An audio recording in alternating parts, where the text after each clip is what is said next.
What is up, everybody? I'm NoLucksGiven here with your afternoon snap, and in today's video we're going to take a look at my 5 favorite games with Annihilus Loki. And I've played a bunch of really sweet games with this deck, so there's going to be some bonus clips in here as well, but that's the overall structure, my 5 favorite games. And we're going to start off with this one with Maria Hill. A few of these clips are going to involve Maria Hill because she just gives you random cards, and in this game she gives me Dagger, which is not a card that you typically get to make the best use of.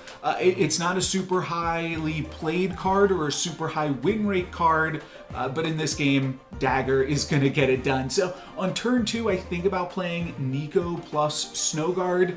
Generally though, with this deck, I like to save Nico for one of the 2 modes where you draw cards, or at least the mode where you turn something into a demon and give something a little bit more power in that way. So I decided to hang on to Nico, and that winds up being very, very crucial for how the game plays out as a whole. On turn 3, I mean, we've got a pretty straightforward curve here. Debris into Sentry into Annihilus. I'm setting up my cards early on in Jotunheim, so that way I can send those over with Annihilus and do a big splashy win with that. Now, my opponent potentially also playing an Annihilus deck, maybe playing a junk deck.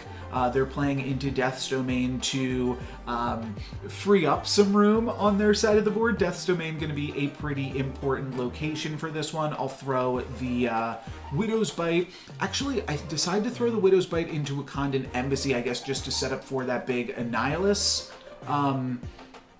Okay, I'm making up my mind. I do indeed decide to go for Wakandan Embassy here, and then both myself and my opponent drop a Sentry on turn 4. So this game is definitely looking like an awkward Annihilus mirror, and my opponent has priority going on to this turn. So if they play Annihilus, then I will get to send everything back.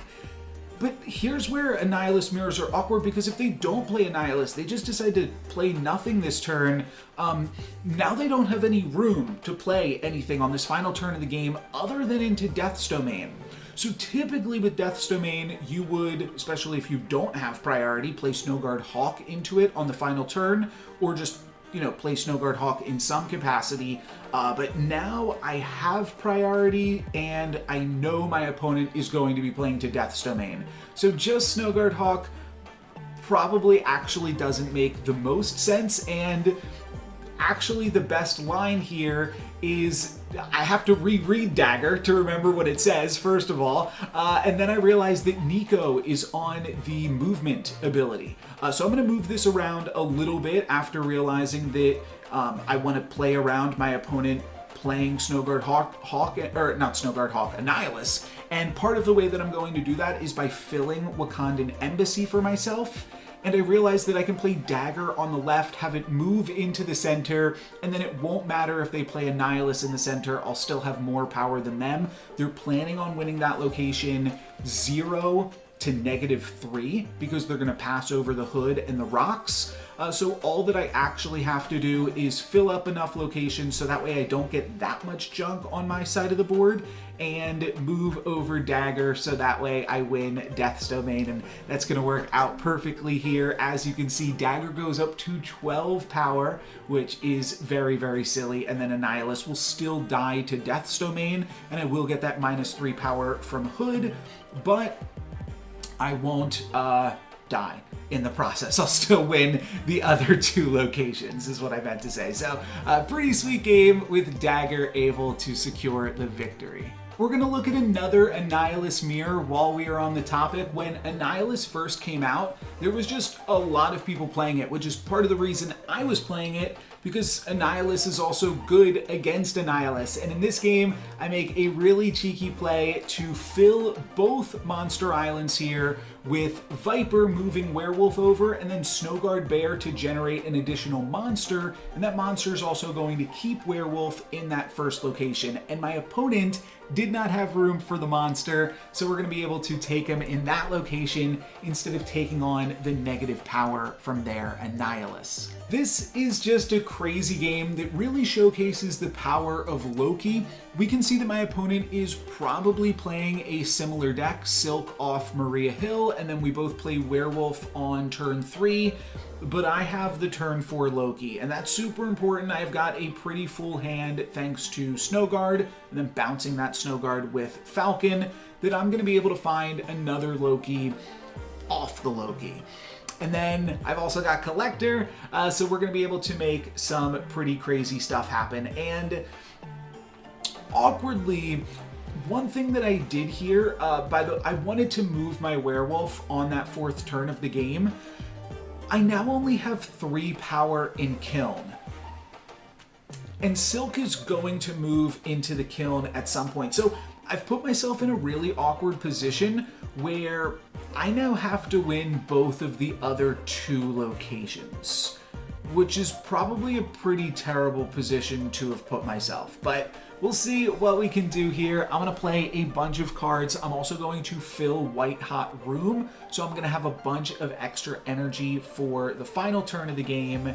And I can also sneak this Quinjet in here before the Falcon, though then the Werewolf won't move over. That's right, that's why I did that. So we're going to deny Collector 1 power in order to give Werewolf 2 more power, because we're going to be able to bounce Werewolf back and forth. But speaking of bouncing, there goes the Silk. My opponent is going to fill up White Hot Room for themselves this turn, but they do still have Werewolf also, so they could be bouncing that around, and it's just going to make it even trickier to win both of these locations here. But we are going to give it an honest effort. There is Falcon to return everything, bounce the Werewolf, and then we'll swing it back over one more time back into the Isle of Silence before probably bringing it into Titan on the final turn of the game with one final Loki play. My opponent also plays a Loki, but then we have another Collector and another Loki to finish the game off. So I'm not really going to be using all of the extra energy that I have. You can see this is still with old America Chavez, but shouldn't matter too much. We're going to play the Collector into Isle of Silence, and if we do the math real quick, Collector's going to get up to 6, which means we'll have 16 power in the Isle of Silence. That should be more than enough, and then we'll move over our Werewolf. That'll be 15 power, 20, 14, so 37 power it's looking like in Titan. And that should be enough to take the game here. My opponent plays 4 cards down into Titan, but I think we've just committed to the Werewolf too much that my opponent should not be able to deal with this. Though Sentry is a pretty big one, America is a pretty big one, and then Collector to finish it out. So they did put 21 power into that location on the final turn. Yeah, Loki's pretty busted. This might be the wildest line that I've ever been able to pull off in a game of Marvel Snap. This is really cool. Maybe I should even open up the video with this one. Oh, it's such a cool clip. It's such a cool clip. So I'm playing Loki up against a Destroy deck here, and Grand Central on turn 5 is going to give me Forge and gives my opponent Null. Pretty big power discrepancy in that one, and Death's Domain is in the center. And I could Snowguard Hawk into Death's Domain to turn it off like you do, except I'm still losing to my opponent's Carnage that they played there. I don't even remember how they got the Carnage there. It's not super important. But what is important is there is actually still a way for me to win this game. It's kind of silly, kind of wacky, but we can put Death into Grand Central. That'll put us up to 28. And then we can blow up the Hood and the Void with Deathlock and give negative power to the Null. that my opponent played over in Grand Central. So I think that's the only play. I think that's the only thing I can come up with. We could like Snow Guard Hawk and then like Death. But then I don't have enough energy to destroy my cards in Dark Dimension. So yeah, at that point I'm just losing in Dark Dimension. That's not gonna work. I gotta go with that other plan, which is very, very wacky, but I think it actually could be possible here. My opponent plays a Death of their own into Grand Central. Then they play Venom in Dark Dimension. I do also have a Werewolf by Night hidden in Dark Dimension, kind of just a mistake there. We're gonna blow that up. That's gonna give 3 more power to Null, and then I'm gonna take 13 power away from it, which is just enough to grab the win in Grand Central and in Dark Dimension. Really, really sweet game. Even more unexpected than Dagger, this one I'm able to win with Quake, which is a really, really unappreciated 2-cost card. And our third location is Collapsed Mine. Now, if you, like me, are not familiar with Quake because it's not a card that anybody plays, you might not be familiar with how this interaction works. If we Quake and we move Collapsed Mine, that's obviously going to keep the rocks in place, but it's going to move the location. So my opponent skipped their turn 3. It didn't work. I wasn't expecting that. I thought that it was going to cancel out the skipped turn on Collapsed Mine. Now, one thing that it does do for me, the fact that I kept all those rocks there, means that I could play Sentry and I won't get a Void. So I guess that's something. I guess I can go for that. But now I'm in a really awkward spot because I can't skip my turn and get a bunch of rocks. So yeah, it's kind of terrible. Or I can't skip my turn to get rid of my rocks. So I've just lost Daily Bugle, which is really awkward. However, I can kind of salvage it here a little bit with Snowguard Bear refilling the location. And now I just have to win the center location, the sewer system, and I'm actually in a reasonable spot to do so. I'm up by 15 power already, and I can drop a Loki into Collector. I'm not super I'm not super Shang-Chiable or anything here. So honestly, overall, this still seems fine for me. And I'll get to add, what is this? Another 9 power to the board on the final turn. I will be Shang-Chiable, right? No, I won't even be. Yeah, because Collector will only go up to 9 here. So I dodge Shang-Chi, and I'll have a total of 24 power on the board, so seems good to me. Let's see what my opponent comes up with here. They're quite obviously a Zabu Darkhawk deck with Zabu, Rock Slide, and Black Widow. And Darkhawk can be big. At least it used to be big. Some of these clips are pretty old, so this is when a lot of people were still playing Darkhawk and before Blob came out. I think we'll look at one more Darkhawk game after this one. But yeah, they Korg to move over the Werewolf, and then they Darkhawk me. So 18 power for my opponent. Still not quite going to be enough, and even though Quake didn't really do exactly what I was trying to have it do, Snowguard Bear was still able to finish the job. Here's just a silly clip that I got Echo from Triskelion and then copied Echo with Nico, and then I also picked up an Enchantress either from Loki or from Triskelion. I don't remember, but in this game I'm like effectively blobbing my opponent because I Enchantress in one location and then I Echo in both of the other 2 locations. So that felt like a pretty good way to take on Darkhawk. My opponent in this game was playing Lockdown, and I was just refusing to be locked down. I used Nico to get an additional copy of Doctor Doom, so I can still play to the flooded location this turn, and then I'm going to play Snowguard Hawk so that I can still play to the flooded location next turn, if I want to even. And my opponent will put some nice power into the raft, but where this gets tricky for them, you'll see what they were expecting to do. Might even just want to fast forward a little bit here. They were playing Sentry, and then they were expecting to give me the Void, which would actually mean that they were winning. But because I'm able to play another card into the flooded location, I'm able to block that Void and go for the win there. And This game was actually, I thought, the more fun one in this match. And it always feels a little bit nice to beat a lockdown deck. And in this one, I just beat them at their own game because I've got Loki. And we can see that I am playing, this is with the Carnage build of the deck, but it doesn't really matter. Just going to become Loki cards here anyways. They play Mrs. Marvel on turn 4 into my Loki.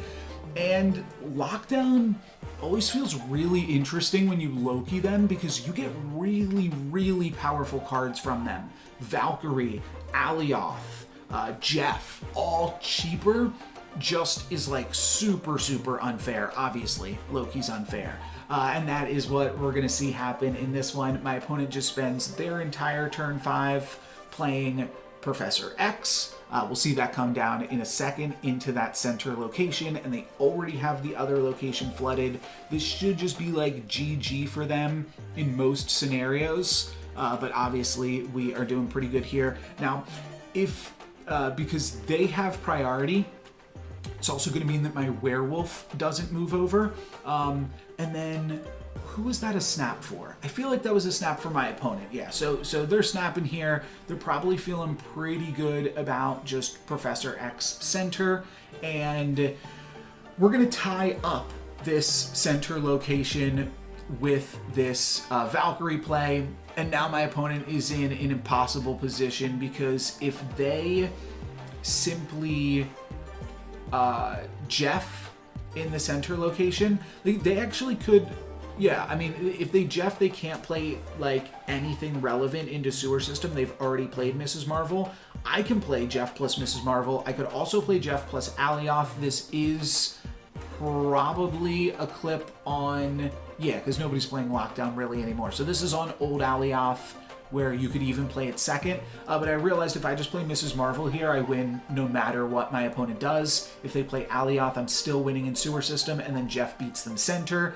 If they don't play Alioth, then Mrs. Marvel will make it. So I win that center location, and I'm already up by a decent amount in the sewer system.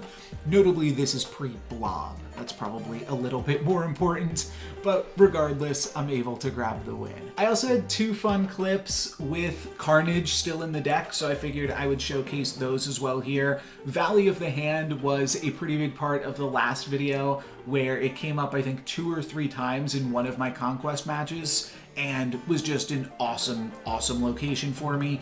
And in this one, we're going to be able to do a little bit more of the same with Carnage in this Annihilus mirror here. So on the 5th turn, Carnage is going to bring back Debris, and my opponent also played Debris, so now there's no space left on the board. Even if my opponent plays Annihilus, they still lose in nowhere, and they don't affect Xander at all. So yeah, we'll be able to grab the win there with the Carnage. And there was one other sweet game with Carnage that I wanted to look at because of cloning Vats. That's right. So this one, cloning Vats, just gets to go crazy. My opponent just spends this entire game Black Widowing me, but it's kind of okay because we already have everything that we need. We actually have like so much more than we could ever need because we've got cloning Vats to just like return all the cards that I care about. I've got Nico, I've got Elysium, so I can actually play all of these cards, and I'm like kind of just like unstoppable here. This is just a really, really great hand for this series of locations. I probably do still want to get rid of the Widow's Bite, but I'm gonna pick up a Debris, a pair of rocks, and then the Nico this turn. So I'm not even sure. I might even be filling my hand here again. Oh, I pick up 2 Debris, one from Nico and one from the cloning Vats, and then I pick up all my 1-cost cards. So I could have kept the Widow's Bite in my hand because I'm not drawing really for the rest of the game anyways. And what's funny here, my opponent playing more Black Widows into cloning Vats, I don't even get a Widow's Bite this time. So I am definitely snapping back here, feeling good about this position. I can drop double Debris this turn, which is kind of crazy. I could also, and I think what the play probably is to play Carnage to blow up some of my stuff while pressuring my opponent at the same time. So I think that's what we're going to see me go for here instead. But yeah, just a really crazy game where we get to play at least 3 debris. We'll see how many I wind up playing by the end of this one. But yeah, at least 3 debris. Could just pivot and start playing Lokis. If I play it like this, then I junk myself in the cloning vats. I junk my opponent in the cloning vats too, probably, assuming they play anything there this turn. But I think I'd rather just debris and then Carnage. And this sets me up pretty dang well too. It potentially junks my opponent in Elysium. They're going to play around that by playing there this turn with the Jeff that they already have in the location. But the most important thing about this interaction is that the Carnage comes to your hand with that additional power. And then also we stop Black Widow because we played only into the cloning vats this turn. But yeah, that's like a cheeky way to kind of grow your Carnage. And now this turn, I can play double debris plus another Carnage. And that'll continue to stack, continue to junk my opponent, and really just leave them with like not much recourse at all. I play the second debris into the Nebula location, so that way we cut off there a little bit. And because my opponent played to cloning vats, they're done for the rest of the game. We're gonna completely junk him here, which somewhat works out for them. Getting completely junked because oh that's right, they're playing Darkhawk. For a second I thought they were going to play a Sentry there, but yeah, no, Darkhawk. That makes a lot of sense. It's a big Darkhawk because I haven't drawn any cards this game, but it's a bigger Carnage almost. So I don't even have to play to Jotunheim. I could just play Carnage again into cloning vats. That would get the win. So my opponent is forced to retreat. That is going to be it for me today, guys. Thank you very much for watching. If you enjoyed, let me know what of these clips was your favorite. But for today, that's going to be it for me. I'm NoLucksGiven. Peace.